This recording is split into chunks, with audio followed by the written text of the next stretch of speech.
সকালের সময়ের মতো সারাদিনের মধ্যে দ্বিতীয় আর কোনো সময় হয় না। এই ভোরের টাইমে যদি প্রতিদিন নিজেদের ক্রিয়াকর্মের সঠিক কিছু অভ্যেস গড়ে তুলতে পারেন, তাহলে জীবনে সুখ ও সমৃদ্ধিতে ভরে যাবে ও আনন্দের সাথে সারাটা জীবন কাটাতে পারবেন। এই ভিডিও থেকে আপনারা জেনে নিন যে ভোরের কোন সময় উঠে কোন ছোট্ট ছোট্ট অভ্যাসগুলি অভ্যেস করে নিলে ঘরেতে ধনের সাথে সাথে সুখ শান্তিও লাভ করতে পারবেন। এর সাথে এটাও জানতে পারবেন যে কোন ভুল কাজকর্ম থেকে নিজেকে বাঁচিয়ে রাখবেন, যে ভুলগুলি করার ফলে পরিবার সমস্যা ও সংকট বাধা বিঘ্নের মধ্যে আটকে থাকে। এই ধরনের জরুরি তথ্য যদি আপনারা আরও জানতে চান, তাহলে ভিডিওর সঙ্গে যুক্ত থাকুন ও ভিডিওটি সম্পূর্ণ দেখুন। আর ভিডিওটির তথ্যগুলি ভালো লেগে থাকলে তাহলে কমেন্টে ওম নমঃ শিবায় ও জয় হনুমান অবশ্যই লিখবেন। সকাল সকাল ঘুম থেকে উঠে এই একটি জিনিস অবশ্যই খাবেন। ধর্মগ্রন্থের বলা এই কথাটি যে সকাল সকাল যদি কেউ এই একটি জিনিস খান, তাহলে জীবনে অর্থের কখনো অভাব আসে না বা থাকে না। ভগবান শ্রীকৃষ্ণের বলা কথা এটি যে সত্যি যদি কেউ এই সামান্য জিনিস সকালে ঘুম থেকে উঠে খালি পেটে খান, তাহলে তার ঘরে ধন সম্পদ ও সমৃদ্ধির বসবাস হয়ে থাকে। এমন ব্যক্তির জীবন থেকে মা লক্ষ্মীর আশীর্বাদের কৃপাতে যত প্রকার আর্থিক সমস্যা আছে সেগুলি সব কেটে গিয়ে দূরে চলে যাবে এবং তার ঘরে সমৃদ্ধি প্রবেশ করবে। বন্ধুরা, এমন অনেক মানুষ আছে ও তাদের পরিবার আছে যে তারা অর্থের অভাবের কথা ও তাদের সংসারের যে দারিদ্রতার ফলে যে করুণ অবস্থার কথা অনেক সময় শোনা যায়, তাদের মুখে শোনা যায় তাদের দারিদ্রতার কান্না। এই সমস্যা না শুধু বাড়তেই থাকে, তারা বুঝতে পারে না কী কারণে এই সমস্যার সম্মুখীন হতে হচ্ছে তাদেরকে ও তার আসল কারণই বা কী। আসলে নিজেদের করা কিছু ছোট ছোট কাজকর্মগুলি জীবনের প্রগতিকে আটকে রাখে। আমাদের ধর্মশাস্ত্রে এমনই অনেক মাহাত্ম্যপূর্ণ নিয়ম উল্লেখ আছে যেগুলি বয়স্ক গুরুজনেরা শিখিয়ে থাকেন, কিন্তু আজকাল লোকজনেরা এটিকে কোনো গুরুত্বই দেয় না। কিন্তু যখন কোনো টাকা পয়সা হোক বা কোনো পারিবারিক সমস্যা হতে থাকে বা ঘটে যায়, তখনই মানুষ এই সমস্যার কারণগুলি খুঁজতে শুরু করে যে কী কারণে এত সমস্যা রোজ রোজ ঘটছে। বন্ধুরা, সকালে ঘুম থেকে ওঠার পর এমন কিছু কাজ যেগুলি করার ফলে বাড়িতে শুধু দারিদ্রতা আর সমস্যাকেই বাড়িয়ে তোলে। তাই আজ আপনাদের জানাবো যে সকালে উঠেই কোন জিনিসগুলি করা উচিত নয় এবং কোন জিনিসটি খেতে হবে, তার ফলে অর্থজড়িত সমস্যাগুলি সমাধান করতে পারবেন। কিন্তু তার আগে আপনাদের কাছে একটাই নিবেদন যে ভিডিওটিতে অবশ্যই লাইক করবেন ও আপনাদের সমস্ত বন্ধুদের মধ্যে শেয়ার করবেন, যাতে তারাও এই ধরনের সমস্যাগুলি থেকে বেরিয়ে আসতে পারে। 1 নম্বর, বন্ধুরা, সকালে ঘুম থেকে উঠে আয়নাতে নিজের মুখ দেখা অত্যন্ত বড় একটি ভুল কাজ। শাস্ত্র অনুসারে বলা আছে যে সকালে ঘুম থেকে উঠেই আয়নাতে নিজের প্রতিচ্ছবি দেখলে ক্রমশ দারিদ্রতা, দুর্ভাগ্য ও সমস্যার কবলে পড়তে হয়। এই অভ্যাস আপনার জীবনের নেগেটিভ ঊর্জাকে আমন্ত্রণ জানিয়ে থাকে, যার ফলে সুখ শান্তি ও ধন সমৃদ্ধির ওপর একটা বড় সড় অশুভ প্রভাব সৃষ্টি করে। তাই বন্ধুরা, সকালে ঘুম থেকে ওঠার পর ভুলেও কখনো আয়না দর্শন করবেন না, মানে আয়নাতে নিজের মুখ দেখবেন না। এটি কিন্তু খুব ভালোভাবে মনে রাখবেন। নাম্বার 2, আজকাল তো সকালে ঘুম থেকে ওঠার পরপরই খাবার খাওয়ার দিকে সকলে আগ্রহী হয়ে থাকেন। এই যেমন চা, বিস্কুট, জল খাবার খেয়ে নেন। যদি আপনারাও এই ভুল করেন বা করে আসছেন, তাহলে জেনে নিন যে শাস্ত্র অনুসারে স্নান না করে, দাঁত না পরিষ্কার করে, সূর্যদেবের উদ্দেশ্যে জল অর্পণ না করে খাবার খাওয়া কিন্তু নিষিদ্ধ। কারণ সূর্যদেবের আশীর্বাদেই আমাদের অন্ন প্রাপ্তি হয়ে থাকে, তাই তাকে ধন্যবাদ না জানিয়ে খাবার খাওয়া উচিত নয়। যারা সকাল সকাল ঘুম থেকে উঠেই চা খেয়ে থাকেন, তারা এই অভ্যাসটি অবশ্যই পরিবর্তন করে নিন। একান্তই যদি চা খেতে হয়, তাহলে দাঁত পরিষ্কার করার পরই চাটি খাবেন। নাম্বার 3, নিজেরাই নিজেদের ভাগ্যকে দোষ দেওয়া, সকালে উঠেই কোনো দুশ্চিন্তার কারণে নিজেদের ভাগ্যকে দোষারোপ করা একদমই উচিত নয়। এটি খুবই অশুভ লক্ষণ হয়ে থাকে। সকালে ঘুম থেকে ওঠার পর ঈশ্বরের নাম নিজেদের মুখে জপ করা উচিত। তার বদলে যদি কোনো রকম অবাঞ্ছনীয় কথাবার্তা আপনারা মুখে উচ্চারণ করেন তাহলে জীবনে অনেক সমস্যার কবলে পড়তে হবে। তাই সকালে ঘুম থেকে উঠে ঈশ্বরের ধ্যান করলেন বা নাম জপ করলে সারা দিন শুভ ফল দিয়ে থাকবে। নাম্বার 4, গঙ্গা জলের মাহাত্ম্যকে আমাদের শাস্ত্রে অনেক পবিত্র স্থান দেওয়া হয়েছে। পৌরাণিক কথা অনুসারে গঙ্গা হলো সেই নদী যেখানে দেবদেবীরা স্নান করেছেন। সেই জন্য গঙ্গার জল কখনো অশুদ্ধ ও অপবিত্র হয় না। রাতে শোবার আগে একটি তামার পাত্রে কিছুটা জল ভরে তার মধ্যে কিছুটা গঙ্গা জল মিশিয়ে নিয়ে তারপর সেটি নিজেদের মাথার কাছে রেখে দিয়ে শোবেন। সকালে ঘুম থেকে উঠে এই জলকে প্রথমে নিজেদের বিছানাতে ছিটিয়ে দেবেন ও তারপর অবশিষ্ট জল নিজেরা খেয়ে নেবেন। ভগবান শ্রীকৃষ্ণ বলেছেন যে ব্যক্তি নিয়মিত প্রতিদিন এই নিয়মটি পালন করেন সে আজীবন মা লক্ষ্মীর আশীর্বাদে ভিখারি থেকে রাজা হয়ে ওঠেন। যদি চান যে জীবনের সমস্ত অশুভত্ব কেটে যাক, দারিদ্রতা দূর হোক, তাহলে সকালে ঘুম থেকে উঠে সর্বপ্রথম ভগবানের দর্শন করুন। আয়নাতে নিজেদের মুখ দর্শন না করে ভগবান শ্রীকৃষ্ণের বা হনুমানজির দর্শন করুন। ঘরের দেওয়ালে ভগবানের সুন্দর ফটো লাগিয়ে রাখবেন। সকালে ভগবানের সুন্দর রূপের দর্শন করার ফলে জীবনে উন্নতিও আসবে, তার সাথে সাথে শান্তিও বিরাজ করবে। সকালে উঠেই মাটিতে পা রাখার আগে সেই মাটিতে স্পর্শ করে ধরিত্রী মায়ের আশীর্বাদ নিয়ে তার কাছে ক্ষমা প্রার্থনা করার পরই নিজেরা পা মাটিতে রাখবেন। এমনটা করার ফলে ভাগ্যের ওপর আসা সমস্ত রকমের ঝঞ্ঝাটগুলি দূর হতে শুরু হয়ে যাবে। সকালে শৌচক্রিয়া ও স্নান করার পর বাড়ির গুরুজনের আশীর্বাদ নিতে ভুলবেন না। যদি ঘরে বড়রা না থাকে তাহলে তাদের ছবির দিকে তাকিয়ে অবশ্যই তাদের উদ্দেশ্যে প্রণাম জানাবেন। এখন জেনে নিন যে শ্রীকৃষ্ণের মতানুসারে সকালে কোন জিনিসটি সকলের অবশ্যই খাওয়া উচিত। সকালে যখনই বাড়ি থেকে কোনো কিছুর জন্য বেরোবেন তখন অল্প কিছুটা চাল অবশ্যই সাথে রাখবেন। এর ফলে মা লক্ষ্মীর অপার কৃপা লাভ হবে। যখন সকালে কাজকর্মের জন্য বাড়ি থেকে বের হবেন তখন বাড়িতে যে ঠাকুরের গলায় মালা দেওয়া থাকে সেই মালা থেকে কিংবা চরণে যদি ফুল থাকে সেই ফুলের থেকে একটি পাপড়ি নিয়ে ভগবানের আশীর্বাদ মেনে খেয়ে নিন। এটি আপনাকে আশীর্বাদ প্রদান করবে ও আপনারা সমস্ত কাজে সফলতা অর্জন করতে পারবেন।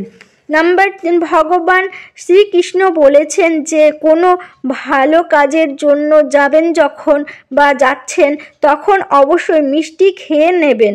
সকালের সময় মিষ্টি খাওয়াকে সর্বোত্তম মানা হয়ে থাকে। এর ফলে জীবনে শুভত্বের ও সফলতার লাভ করবেন। এর সাথে আপনাদের মনের মনস্কামনাগুলো পূর্ণ হয়ে থাকবে। ভগবান শ্রীকৃষ্ণের কথা অনুসারে কপালে চন্দনের তিলক লাগালে সর্বজয়ী হওয়া যায়। শাস্ত্র অনুসারে যে ব্যক্তি সকালে স্নান করে কপালে চন্দনের তিলক লাগান ও তিলক লাগিয়ে বাড়ির বাইরে যান তার ওপর সর্বদা ঈশ্বরের কৃপা হয়ে থাকে। তিলক লাগানোর ফলে মানুষ অকাল মৃত্যু থেকে বাঁচতে পারে। নেগেটিভ ঊর্জার যে অশুভ শক্তি তাকে কোনো প্রকার ক্ষতি করতে পারে না। শাস্ত্রে এটা উল্লেখিত আছে যে সব মানুষ সূর্যদেবকে নিয়মিত জল নিবেদন করে থাকেন। তিনি ঘরে বাইরে ও সমাজের বুকে খুব মান সম্মান পেয়ে থাকেন। এই নিয়ম মানুষকে শুধু দীর্ঘায়ু প্রদান করে না বরঞ্চ জেল্লাদার ত্বক ও সুস্বাস্থ্য প্রদান করে থাকে। প্রতিদিন সকালে বাড়ির বাইরে যাওয়ার আগে একটু দই ও চিনি মিশিয়ে খেলে সেটি শুভ ফল দিয়ে থাকে। এর ফলে কাজে সফলতা আসে, শরীরের সমস্ত নেগেটিভ ঊর্জাকে দূরীভূত করে থাকে। বাড়ির অন্যান্য কাজ করে স্নান সেরে নিয়ে তুলসী গাছে জল নিবেদন করুন। শাস্ত্র মতে যে বাড়িতে তুলসী গাছ থাকে ও যে বাড়িতে তুলসী গাছের নিত্য সেবা করা হয়ে থাকে সেই স্থানে দেবদেবীর বসবাস হয়ে থাকে ও তাদের কৃপা সর্বদাই সেই ঘরের ওপর বিরাজ করে। তুলসী গাছের এই ছোট্ট একটু সেবা করে আপনারা জীবনে শুভত্ব জয় করবেন ও ঘর পরিবার আনন্দময় হয়ে উঠবে। তাই বন্ধুরা, যারা এই তুলসী গাছের পুজো সেবা করেন তাদের জীবন সুখ ও সমৃদ্ধিতে ভরে ওঠে।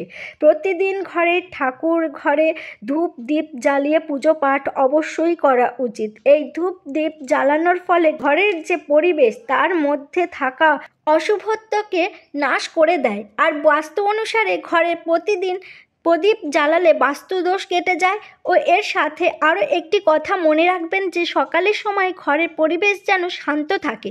অনেক ঘরেই দেখা যায় সকালে ঘুম থেকে উঠেই ঝগড়া ঝামেলা কলহ করতে, যেমন ধরুন স্বামী স্ত্রী হোক বা মা সন্তানের সাথে বা অন্য যে কোনো ব্যক্তির সঙ্গে বা সদস্যদের সাথে ঝগড়া ঝামেলা করে থাকুন না কেন, সেটি একদমই ভুলেও করবেন না। কারণ যে বাড়িতে সকাল সকাল ঝগড়া ঝামেলা হয়ে থাকে সেই বাড়িতে মা লক্ষ্মী ভুলেও পা রাখেন না, বরং সেই বাড়ি থেকে মা লক্ষ্মী বিদায় নিয়ে থাকেন। তাই সকালে ঘুম থেকে ওঠার পর কখনোই ঝগড়া ঝামেলা না করে সবার সঙ্গে মিষ্টিভাবে কথা বলতে হবে, শান্ত স্বভাব রাখতে হবে, তবে সেই বাড়িতে মা লক্ষ্মী স্থায়ীভাবে বসবাস হয়ে থাকে।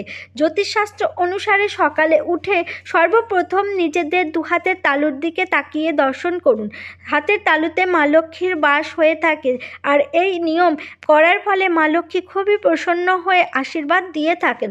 সকালে স্নানাদি করে নিয়ে গোমাতার সেবা করা অত্যন্ত লাভদায়ক হয়ে থাকে। গোমাতাকে রুটি খাওয়ালে মা লক্ষ্মী ও অন্যান্য দেবদেবী সহ প্রসন্ন হয়ে হন ও তাদের কৃপা আশীর্বাদ লাভ হয়ে থাকে। এই রূপ গোমাতার সেবা করার ফলে মা লক্ষ্মীর বিশেষ কৃপা লাভ করা যায়। সকালে ওঠার পর সূর্যদেবকে অবশ্যই জল নিবেদন করা উচিত। তার ফলে দারিদ্রতা সে ঘর থেকে বহু ক্রোশ দূরে থাকে। যদি বাড়ির বাচ্চাদের হাত দিয়েও এই সূর্যদেবের উদ্দেশ্যে জল নিবেদন করে থাকেন তাহলে তাদের বুদ্ধি ও ব্যক্তিত্বের বিকাশ তীক্ষ্ণ হয়ে যায়। বন্ধুরা, এটি এমন একটি মাহাত্ম্যপূর্ণ কাজ যেটি আপনারা সকালে ঘুম থেকে উঠেই অবশ্যই করবেন। আপনাদের আগেই ভিডিওতে বলা হয়েছে যে সকালে উঠে কোন জিনিসটি খাওয়া উচিত, যার ফলে মা লক্ষ্মীর আশীর্বাদ সর্বদা বজায় থাকবে। যদি আপনারাও চান যে মা লক্ষ্মীর আশীর্বাদ আপনাদের বাড়িতে সর্বদা বিরাজমান থাকুক, তাহলে অবশ্যই ভিডিওটি লাইক করবেন। আপনাদের একটি লাইক কিন্তু আমার কাছে অনেকটাই মাহাত্ম্যপূর্ণ হয়ে থাকে। ও কমেন্টে অবশ্যই লিখবেন জয় মা লক্ষ্মীর জয়। যে কোনো শুভ মাঙ্গলিক কাজ করতে গেলে কর্পূরের প্রয়োগ বিশেষভাবে মাহাত্ম্য দেওয়া হয়। মনে করা হয় যে ঘরে কর্পূর জ্বালালে বাস্তুদোষ ও অশুভ শক্তির ঊর্জা নষ্ট হয়ে যায়। তাই প্রতিদিন না হলেও সপ্তাহে একদিন কর্পূর জ্বালাবেন। সেই কর্পূর জ্বালানো অবস্থায় নিজের বাড়ির প্রতিটি ঘরে ঘোরাবেন। এর ফলে ঘরের পজিটিভ শক্তির যে ঊর্জা সেটি তীব্র গতিতে উৎপন্ন হবে। প্রকৃতির একটি নিয়ম আছে, যদি আপনি তাকে কিছু দান করে থাকেন তাহলে প্রকৃতি আপনাকে তার দ্বিগুণ বেশি কিছু ফিরিয়ে দেন। এই ধরুন, যদি আপনার ধন সম্পত্তি বা অন্য কোনো বস্তুকে আটকে রাখার চেষ্টা করেন তাহলে সেটি আস্তে আস্তে শেষ হয়ে যাবে। তাই দান করুন। আর দানের মধ্যে সব থেকে বড় দান হলো অন্নদান। এই নিয়ম করার ফলে ঘরে ঐশ্বর্য, বৈভব ও সমৃদ্ধিতে ভরে উঠবে। প্রতিদিন সন্ধেবেলায় পুজো করার সময় একটি সর্ষের তেলের প্রদীপ অবশ্যই জ্বালাবেন ও তাতে 2টি ফুলযুক্ত লবঙ্গ দিয়ে বাড়ির প্রবেশ পথের সামনে রেখে দেবেন। এই রূপ প্রদীপ জ্বালালে দেব দেবী সহ পিতৃপুরুষেরও আশীর্বাদ লাভ হয়ে থাকে। যখন ঘরে রুটি বানানো হয় তখন রুটি করার তাওয়াটি গরম হলে তার ওপর অল্প একটু দুধের ছিটা দিয়ে নেবেন। এমনটা করলে সমস্ত রকমের বাড়ির বাস্তু দোষ কেটে যায়। ও এর সাথে গরুকে রোজ রুটি খাওয়াবেন, তাতে একটু গুড় বা চিনি মিশিয়ে নেবেন। রোজ দিন পাখিদের দানা শস্য খাওয়াতে পারেন, এর ফলে গ্রহ দোষ কেটে যায়।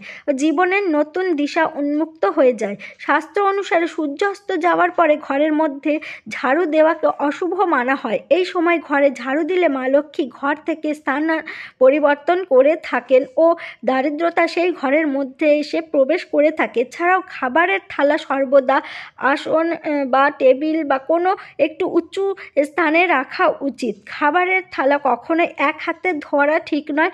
এক হাতে থালা ধরে খাবার খেলে সেই খাবার পেট যোনিতে গিয়ে পৌঁছায়। খাবার শেষে থালায় হাত ধোয়া উচিত নয়। এছাড়াও কখনো থালায় এঁঠো রেখে দেবেন না। এঁঠো থালা টেবিলের উপরে বা নিচে বা যেখানে বসে খাবার খাচ্ছে সেখানে বা খাটের নিচে রেখে দেবেন না। রাতে খাবারের এঁঠো থালা বাসনও রেখে দেবেন না। খাবার খাওয়া শুরু করার আগে ভগবানের স্মরণ করে নেবেন।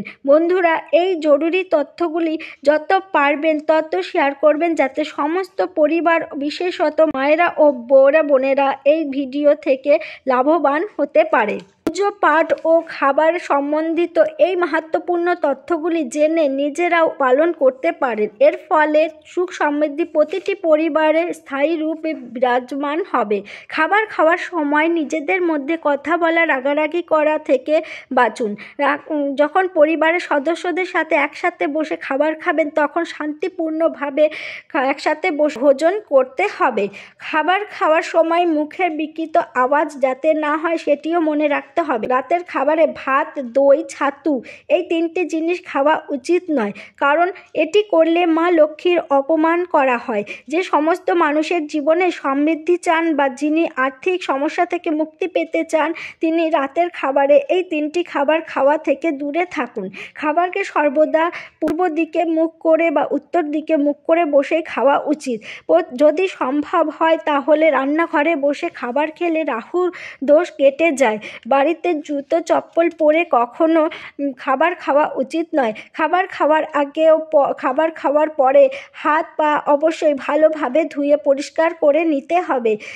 এঁঠো হাত পায়ে ব্রাহ্মণকে বা অগ্নিকে স্পর্শ করা উচিত নয়। ব্রহ্ম মুহূর্তে ও সন্ধ্যাবেলায় ঘর ঝাড়ু দিতে নেই।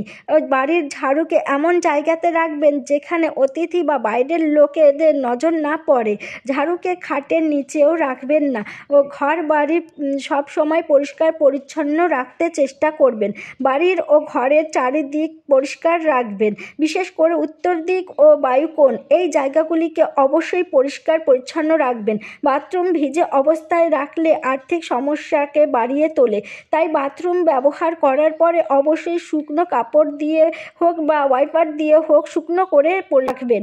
দক্ষিণ ও পশ্চিম দিকে খালি রাখলে আয় ইনকামের উন্নতিতে স্থিরতা থাকে না, তাই এই জায়গাগুলি খালি না রাখাই ভালো।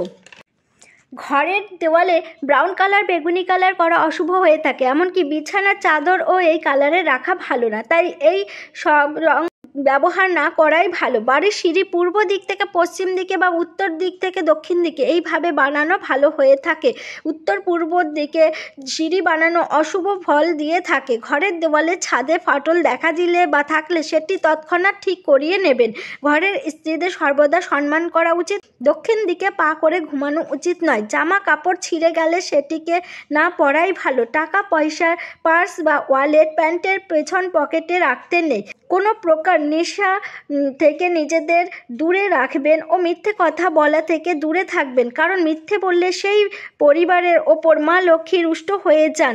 নিজেদের দাঁত প্রতিদিন পরিষ্কার পরিচ্ছন্ন করে রাখবেন। যদি কারোর বারবার কাশি দেওয়া বা থুতু ফেলার অভ্যেস থাকে তাহলে সেটিকে পরিবর্তন করে নেবেন। যেখানে সেখানে নোংরা আবর্জনা ফেলা উচিত নয়। চুল, দাড়ি, নখ এই সব বড় হতে দেবেন না। এগুলি সময় মতো কেটে ফেলার চেষ্টা করবেন। প্রতিদিন নিজেদের শরীর সকাল, বিকেল ও পারলে রাতেও জল দিয়ে ধুয়ে নেবেন। যদি বাড়িতে ঠাকুর ঘর না থাকে তাহলে অবশ্যই একজন ভালো বিশেষজ্ঞের কাছ থেকে জেনে নিয়ে তবেই বাস্তুশাস্ত্র হিসেবে বানাবেন, যাতে আপনার ঠাকুর ঘর থেকে শুভ ফল লাভ করতে পারেন। কারণ অনেকের কুণ্ডলিতে বাড়িতে ঠাকুর ঘর করা কিন্তু ক্ষতিকারক হয়ে থাকে। তাই এই বিষয়ে বিশেষ খেয়াল রাখা প্রয়োজন। ঠাকুর ঘরে একের অধিক মূর্তি বা ফটো রাখা উচিত নয়। এছাড়া এই মূর্তি বা ফটো ঘরের অন্যত্র রাখা উচিত নয়। যদি একই ঠাকুরের মূর্তি দুটো থাকে তাহলে তাদেরকে একে অপরের সামনে না রাখাই ভালো। তো অবস্থায় থাকা ঠাকুরের ফটো বা মূর্তি ঘরে রাখা উচিত নয়। এর কারণে কোর্ট কাচারি মামলা মোকদ্দমায় জড়িয়ে পড়তে পারেন। এছাড়া শুকনো হলুদের গাঁট, হলুদ কড়ি, তামার কয়েন এই সমস্ত জিনিস আলমারির লকারে রাখলে ধন বৃদ্ধি হয়ে থাকে। পুজোর সামগ্রী যেমন ইত্র, কর্পূর এইসব, এছাড়া কোনো সুগন্ধি জিনিসও রাখতে পারেন লকারে। তার ফলে আলমারির লকার সুগন্ধিত হয়ে থাকে। এমন অনেক কাজ থাকে যেগুলি সন্ধেবেলায় করতে নেই, যেমন ঘুমোনো, খাবার খাওয়া, কটু কথা বলা, গালাগালি দেওয়া, ঝগড়া কলহ করা, অভদ্র ভাষায় কথা বলা, রাগ করা, কাউকে কথা দেওয়া, টাকা কড়ি আদান প্রদান করা, টাকা ধার দেওয়া বা ধার নেওয়া, কান্নাকাটি করা, কোনো শুভ কাজকর্ম করা এই একদমই উচিত নয়। আর এই সমস্ত নিয়ম না মানলে বাড়ির সমস্ত পজিটিভ ঊর্জাকে নষ্ট করে দেয়। ঘরে দারিদ্রতা অর্থাৎ অলক্ষ্মীর প্রবেশ ঘটিয়ে থাকে ও সেই পরিবারের মানুষেরা নানা রকমের সমস্যায় জড়িয়ে পড়েন। যে পরিবারে মদ্যপান, স্ত্রীদের অপমান, তামসিক ভোজন এই সমস্ত ক্রিয়াকর্ম করা হয়ে থাকে তাদের ধন সর্বদাই জটিল রোগ ব্যাধির পেছনে মামলা মোকদ্দমায় বা পাগলখানার মতো জায়গায় ধ্বংস হয়ে থাকে। যদি অপার ধন চান তাহলে প্রভু বজরংবলীর কাছে ক্ষমা প্রার্থনা করুন। প্রতিদিন হনুমান চালিসা পাঠ করবেন। 5টি মঙ্গলবার হনুমানজির মন্দিরে গিয়ে বট পাতার ওপরে আটার প্রদীপ জ্বালাবেন। এর ফলে গ্রহদশা থেকে গ্রহদোষ কেটে গিয়ে ধন অর্থ আসার রাস্তা খুলে যাবে। ঘরের সব জিনিস ঠিকঠাক জায়গায় রাখবেন ও ঘর বাড়ি সবসময় পরিষ্কার পরিচ্ছন্ন করে রাখবেন। ঘরের ডোরবেলের পাশে হলুদের স্বস্তিক বানাবেন ও তাতে কুমকুম লাগাবেন। তারপর প্রতিদিন সেটিকে ধূপ দ্বীপ দেখিয়ে পুজো করবেন। প্রতিদিন সকাল সন্ধে পুজোয় কর্পূর জ্বালান, এতে ঘরের বাতাবরণ শুদ্ধ থাকবে। অশ্বত্থ গাছের দেবীর স্থান হয়ে থাকে। এই গাছকে শুধু মাত্র শনিবার দিনই ছোঁয়া যেতে পারে। শনিবার দিন এই গাছের গোড়ায় দুধ, গঙ্গাজল, কালো তিল, মধু, গুড় একটি স্টিলের বা রূপোর বাটিতে করে নিবেদন করতে পারেন। ওই একটি সর্ষের তেলের প্রদীপ সেখানে জ্বালিয়ে আসবেন। এই নিয়মটি প্রতি শনিবার করতে পারলে ধীরে ধীরে দুর্ভাগ্য কেটে সমাপ্ত হয়ে যাবে। অশ্বত্থ গাছে গোড়ায় সর্ষের তেলের প্রদীপ জ্বালিয়ে পিছনের দিকে না তাকিয়ে বাড়িতে চলে আসুন। এর ফলে শুধু ধন লাভ হবে না, বরং সমস্ত আটকে থাকা কাজগুলিও সম্পূর্ণ হয়ে যাবে। মা মহালক্ষ্মীর ধ্যান করার সময় কপালে কেশরের তিলক লাগালে ধন লাভের সুখবর এসে থাকে। যদি এই ভিডিওটির জরুরি তথ্যগুলো ভালো লেগে থাকে তাহলে অবশ্যই একটি লাইক ও কমেন্টে ওম নমঃ শিবায় লিখবেন। হর হর মহাদেব।